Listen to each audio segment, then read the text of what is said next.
Et bonjour à tous, on se retrouve aujourd'hui pour les résultats de Raw du 6 février 2023.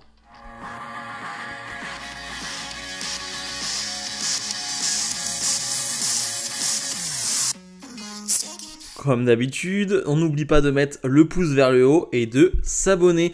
Le show qui s'ouvre avec la légende Edge accompagné de sa femme Beth Phoenix, et on va avoir le droit à une superbe promo de Edge. Edge d'ailleurs qui fait une blague sur le nombre de retours qu'il fait, les comebacks qu'il fait. Je crois qu'il dit comme quelque chose comme j'ai le droit à un ticket à chaque fois que je fais un retour. C'est vrai que tu as l'impression que tous les 3 semaines en fait Edge fait un retour. Edge qui va nous parler du Judgment Day et nous dit tout simplement bien c'est de sa faute. Et oui, parce qu'il y a un an c'est Edge qui a créé le Judgment Day. Et bah ça le fait mal de lui dire ça, mais eh bien le Judgment Day a bien évolué en un an. Damien Priest est devenu vraiment quelqu'un d'important avec son travail, et ça on le disait depuis le début. Finn Balor n'a jamais été à ce niveau-là. Rhea Ripley a gagné Royal Rumble et ira à WrestleMania. Et Dominic, bref, c'est Dominic. Et il passe très vite sur Dominic. Il y a une haine envers Dominic qui vraiment me bute.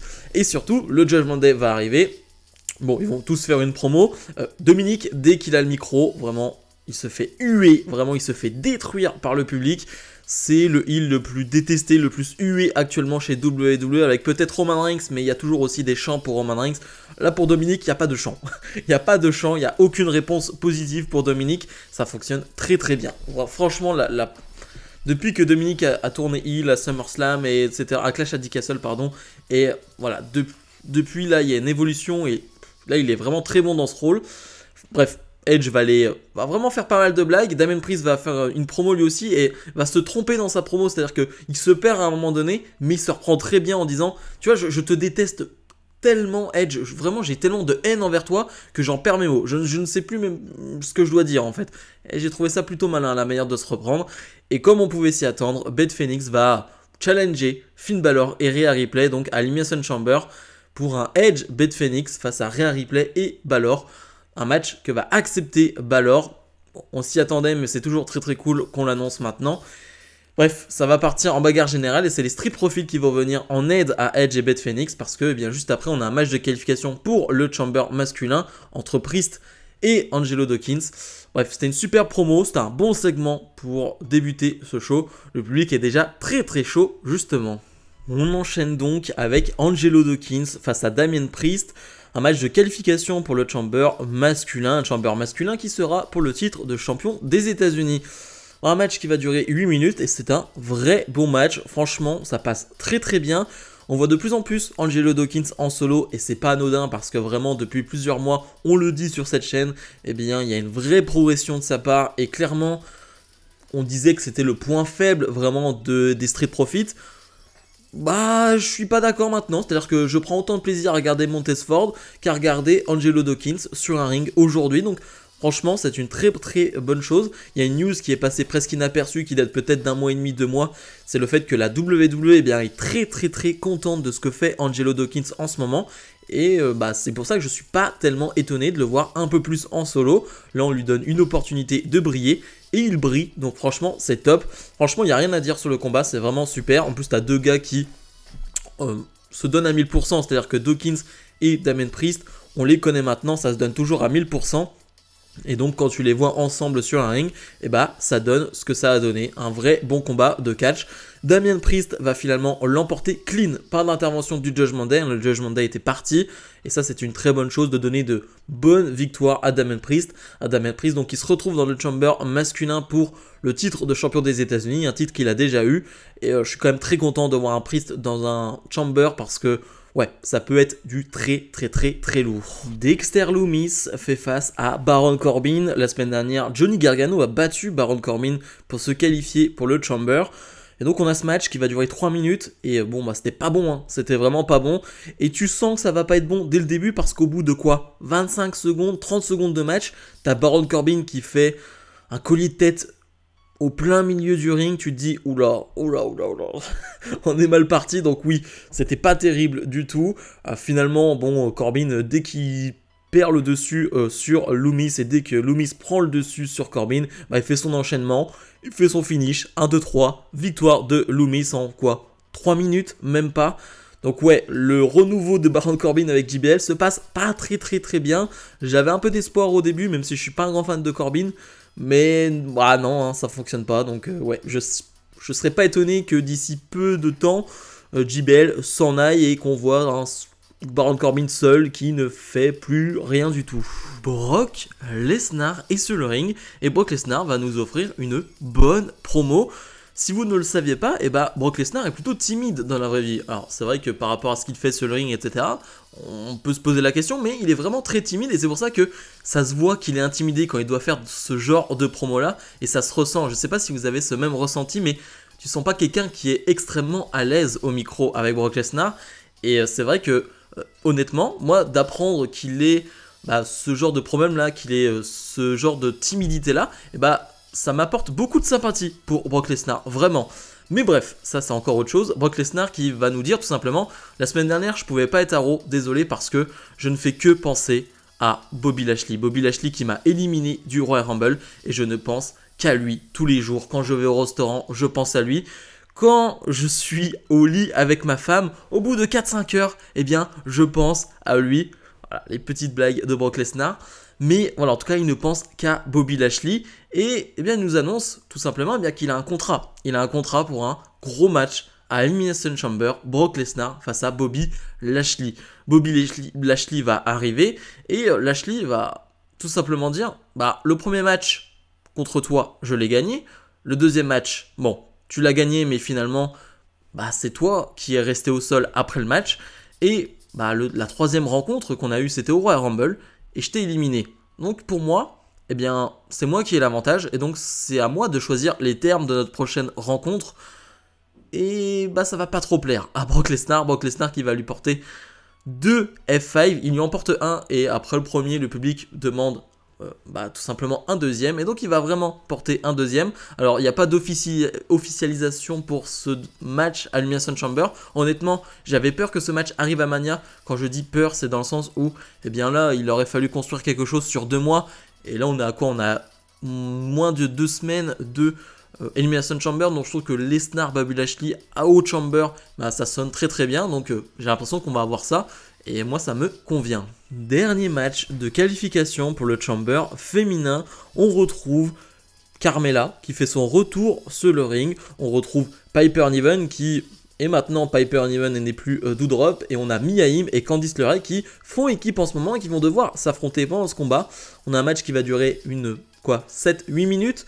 C'est vraiment bon, vraiment je prends beaucoup de plaisir à voir ce match. Il y a une vraie alchimie, il y a vraiment quelque chose qui se passe entre Michin, donc Mia Yim, Candice LeRae et Piper Niven. Vraiment il y a de beaux enchaînements, que ce soit en 2 contre 1, parce que oui, forcément on va essayer de se mettre à plusieurs pour affronter Piper Niven, qui est on va dire la force brute et qui est celle à abattre dans ce combat. Donc on va essayer de se mettre à plusieurs contre elle et ça fonctionne très bien. Celle qui est en retrait, comme on pouvait s'en douter, c'est Carmella. Carmella fait du Carmella, c'est-à-dire elle s'absente pendant tout le match.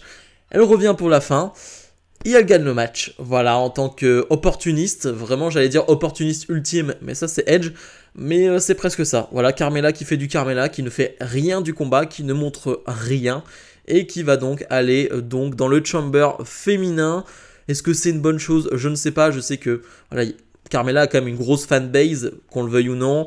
C'est une heel plutôt correct, même si je trouve que ça fait très longtemps qu'on n'a pas vu une Carmella intéressante en termes de promo et en termes de personnage. Je trouve que voilà, c'est un peu redondant.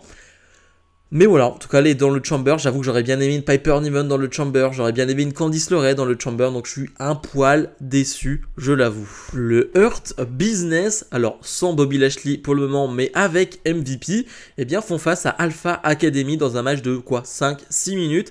Et c'était pas mal du tout. Le public d'ailleurs est investi en fin de combat parce que ce qu'ils ont vu, c'était cool. Vraiment, ce qu'on a vu sur le ring, c'était bien sympa. Alors, le début est pas terrible entre Shelton et Otis, où t'as l'impression que les deux sont un peu paumés.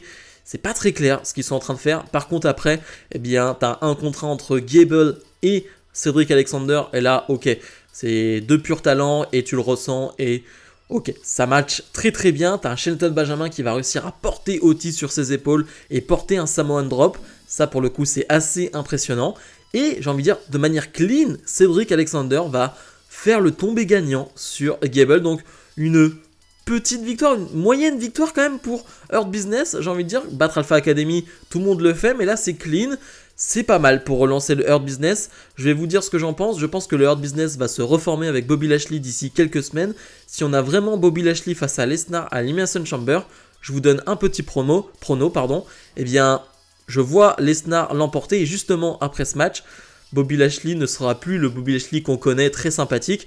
Il va se retourner avec donc le Hurt Business. En tout cas, moi, c'est comme ça que je vois les choses si ce match arrive vraiment à l'Elimination Chamber. Chelsea Green est sur le ring, elle qui a fait son retour, son arrivée lors du Royal Rumble. Elle qui, surtout depuis maintenant 2 semaines, eh bien, demande des matchs à Adam Pearce. Elle voulait être dans ce match de qualification pour le Chamber féminin. Adam Pearce n'a pas accepté. Bref, elle est assez insupportable, mais c'est son personnage. Et là, elle veut un match, mais elle n'a pas d'adversaire. Sauf que son adversaire qui arrive au dernier moment, eh bien, c'est Asuka. Asuka qui a totalement changé de personnage. J'adore vraiment sa peinture faciale, vraiment son make-up est incroyable. Vraiment, ce masque, on dirait presque un masque de clown, enfin c'est vraiment sublime. Une Asuka qui finalement va faire ce match face à Chelsea Green, mais à l'extérieur du ring, on va avoir toutes les participantes au Chamber féminin. On a du Liv Morgan, du Raquel Rodriguez, du Natalia, du Carmella, du Nikki Cross, si je dis pas de bêtises, j'en oublie pas une. Je crois pas. Et donc, Asuka va l'emporter assez rapidement. Après le match, Bianca Belair, la championne d'Euro, va prendre le micro, va venir et dire je vous souhaite une bonne chance, tout simplement pour le Chamber féminin, parce que la gagnante m'affrontera à WrestleMania. Et oui, la gagnante du Chamber ira directement à WrestleMania pour affronter la championne d'Euro, Bianca Belair. Donc c'est un match très très important. Mais voilà, en tout cas, j'étais content de voir Asuka, de voir toutes les participantes là. J'avoue que j'aurais aimé que ça parte un peu en brawl, en tout cas que ça se fight un peu, mais ça n'a pas été le cas. Cody Rhodes, le gagnant du Royal Rumble 2023, est sur le ring et veut nous parler justement de son adversaire pour le WrestleMania, pour le main event de WrestleMania, un certain Roman Reigns. Mais avant ça, et ça c'est une chose plutôt maligne de sa part et de la part de la WWE, il va bien mettre en avant Sami Zayn qui va faire face à Roman Reigns lors de Elimination Chamber, et il nous dit tout simplement j'aimerais bien affronter Sami Zayn à WrestleMania, donc j'espère, vraiment je suis de tout cœur avec Sami Zayn pour son match contre Roman Reigns à l'Elimination Chamber. Voilà, très malin. Certains veulent faire des guerres Sami Zayn, Cody Rhodes. La vérité, c'est que non, on peut être dans les deux trains. On peut être pour Sami Zayn, on peut être pour Cody Rhodes. Et clairement, Cody Rhodes fait ce lien-là, se dit, et je crois que Cody Rhodes est un ami de Sami Zayn, mais réellement, je crois qu'ils sont vraiment très amis. Et là, il le dit, c'est un ami, Sami Zayn. Et voilà, il essaie de réconcilier certaines personnes qui, désolé, elles sont bêtes et veulent faire une guerre. Sami Zayn, Cody Rhodes, on doit choisir l'un des deux. Non, en fait, on peut être pour les deux, tout simplement. Et Cody Rhodes va se faire interrompre par un certain Paul Heyman. Et là, la promo va rentrer dans quelque chose d'assez légendaire. Vraiment, je sais pas si on peut dire le terme légendaire ou non, mais vraiment, j'ai ressenti beaucoup de frissons. Peut-être certains ont lâché des larmes aussi sur cette promo parce que, ouais, on s'est attaqué à des choses très très personnelles. Un Paul Heyman qui va vraiment être sympa, en fait, qui va juste être gentil avec Cody Rhodes pendant 99% de cette promo, en lui disant que il était l'un des amis de Dusty Rhodes, le père de Cody Rhodes qui nous a quittés. Voilà, que Cody Rhodes, il a beaucoup d'estime pour lui. Et Cody Rhodes va justement raconter une histoire et il va dire: je vous appelle Monsieur Heyman parce que, en 2000, alors que ma famille était fauchée, on n'avait plus d'argent, vous avez décidé tout simplement d'embaucher Dusty Rhodes chez ECW et ça a changé, ça a tout changé parce que certes on a eu l'argent, mais surtout vous avez redonné de la confiance à mon père et pour ça, vraiment je vous en serai reconnaissant à vie. Donc là on touche à du personnel, on touche à des choses qui sont dures, des choses dures de la vie. Et je sais pas pour vous, mais moi en tout cas ça me touche énormément.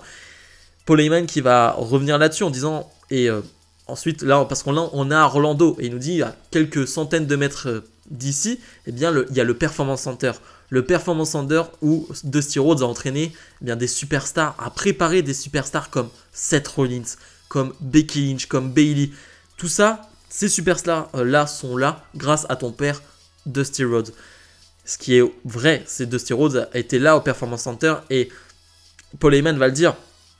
Toi, il t'a pas entraîné. Toi, il t'a pas formé. Et on peut se dire que c'est parce que, eh bien, il voulait que tu prennes ton propre chemin, que tu fasses ta propre route et que, bah, que tu ne sois pas derrière le nom Rhodes, le nom Dusty Rhodes, voilà, que ça te gêne pas dans ta carrière, mais que toi tu fasses ton propre nom. Et Paul Heyman va rajouter, il a aussi entraîné un certain Roman Reigns. Et tu sais ce que m'a dit ton père avant de mourir, tout simplement? Il m'a envoyé un message, il m'a dit Cody Rhodes est mon fils préféré. Mais le fils que j'aurais voulu avoir est Roman Reigns. Et là, j'avoue, là ça fait mal. Là ça fait très très mal. Ça fait très très mal, mais c'est tellement bien amené. Le public va bien réagir. Cody Rhodes va bien réagir aussi en lui prenant le micro, en serrant la main de Paul Heyman en disant ouais, à chaque fois qu'on va aller dans ce genre de match, de gros combats, on va être sur des choses personnelles. Bah tu sais quoi? Eh bien personnellement, je vais battre Roman Reigns à WrestleMania et je vais prendre ces 2 titres. Et c'était une excellente promo, voire une promo assez exceptionnelle. J'ai été long là-dessus, mais je pense que ça valait le coup d'être long là-dessus parce que la promo en valait la peine. Vraiment du très très bon Cody Rhodes, du très très bon Paul Heyman. Incroyable. Dernier match de qualification pour l'Elimination Chamber masculin. On retrouve Montez Ford face à Elias. Un match qui va durer 7 minutes. C'était un bon combat. Je dois être honnête avec vous. J'ai été absent au tout début du combat. Enfin, dans ma tête, c'est-à-dire que je regardais le match, mais j'étais un peu absent parce que je repensais encore à la promo de Cody et Paul Heyman. Cette promo m'a vraiment marqué et touché, je l'avoue. Et donc, ouais, j'étais pas vraiment dedans au début du combat. Mais Montez Ford va me réveiller en tout cas, parce que c'est Montez Ford. Et Montez Ford, eh bien, quand il catch, eh bien, t'es obligé de regarder l'écran, t'es obligé d'être concentré parce que, eh bien, il est assez incroyable. Et je suis très content de le voir un peu plus en solo. Et en plus de ça, il va remporter ce match. Donc, on va avoir le droit de le voir encore un peu plus en solo. Il sera donc dans l'Elimination Chamber masculin avec des beaux noms derrière. C'est donc le dernier qualifié. Ça promet de voir un Montez Ford dans ce genre de match là avec des talents comme Johnny Gargano, Seth Rollins, Austin Theory, bref, j'en oublie plein, mais ça va vraiment promettre du très très très lourd et je suis très content de voir Montez Ford être un peu plus en solo et de le voir dans ce type de combat là. Et le main event, Becky Lynch affronte Bayley dans un match en cage, un match qu'on aurait dû avoir il y a 2 semaines, mais qu'on n'a pas vraiment eu par manque de temps.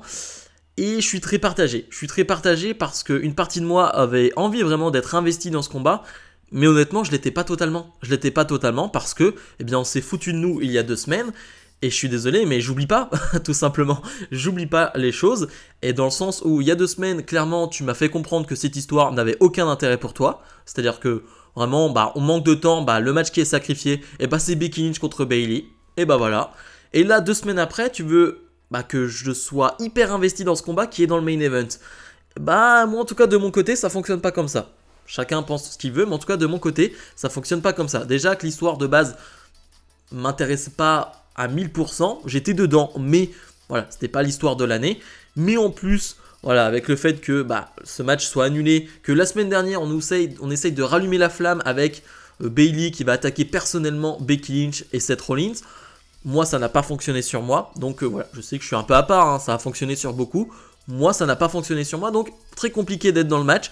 Mais par contre, j'ai rien à dire sur le combat, c'est un vrai bon match donc en cage. Je suis pas fan des matchs en cage, vous le savez.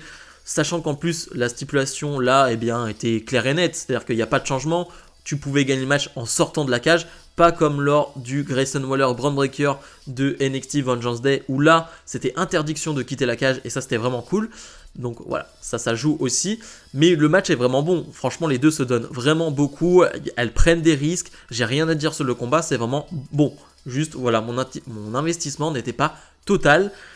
Pendant le match, forcément, Damage Control va essayer de faire des interventions. Yoshirai va vraiment empêcher Becky Lynch de s'en sortir. Dakota Kai veut donner une Becky à Bayley. Et la musique de Lita va retentir. Lita qui va s'occuper de Damage Control. Twist of Fate sur Yoshirai. Ça fait quand même toujours plaisir, un petit Twist of Fate.